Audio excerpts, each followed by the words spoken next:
Hi, welcome to 5 Minutes with Andy. My name is Andy Freed. I'm the CEO of Virtual Incorporated. For 25 years, we've been helping membership organizations that are forming, growing, and changing.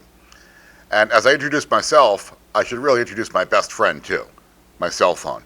We're hardly too far apart. Now, what's funny about that is 25 years ago, when we started this organization, smartphones like this didn't exist. The idea of social media didn't exist.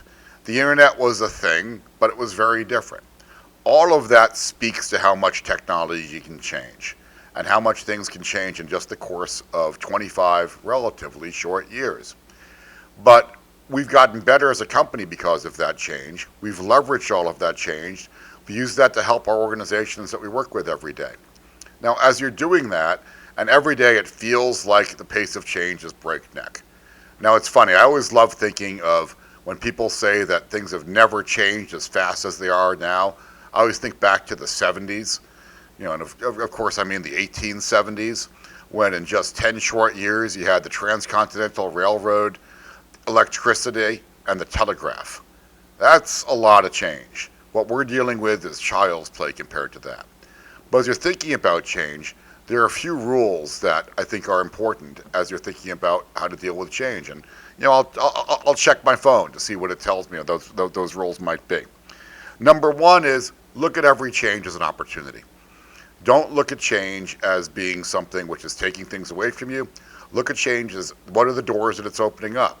So many doors have opened up because of the internet. So many doors have opened up because of technology. You can't resist it, as some people do with change. You can't be the Luddites that were taking down the machines of the Industrial Revolution. You need to embrace change and think about where it's going. As you're doing that, the next piece kind of comes from Ted Lasso.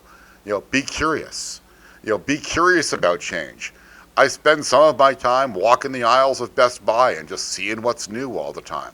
I read magazines and look at just what's new. I look at the ads to see where is this heading in another industry, where might that impact us.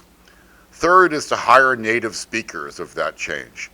Now, an interesting thing happened in the early 2000s. You had folks like myself who learned the internet after they had been in the workforce, and other folks who came up with it. Same thing's happening right now. There are kids right now in college and kids in high school for which AI has always been a thing. They're looking at it in a very different way than I do and others do. Think about how do you engage those native speakers to bring in these ideas and make sure your organization's staying current. The last piece I'll say about change is, change is important and change matters, but you also want to make sure sometimes you're retaining some pieces and retain what works. Change doesn't mean lurching all the way with the tiller to the other side. Sometimes change means being more incremental, making sure that as you change things, you also are honoring what works and making sure that you're keeping your organization true to its values and what it believes, and not getting to a place that change means that you're zigzagging all over the road. So as you're listening to this, remember that podcasts are another thing that didn't exist 25 years ago. I hope you've enjoyed it, and I hope this has been 5 minutes well spent. I'd encourage you that if you've enjoyed this, please take a minute to like us, subscribe to us, follow us, and join us again. Thanks so much, and we'll see you soon.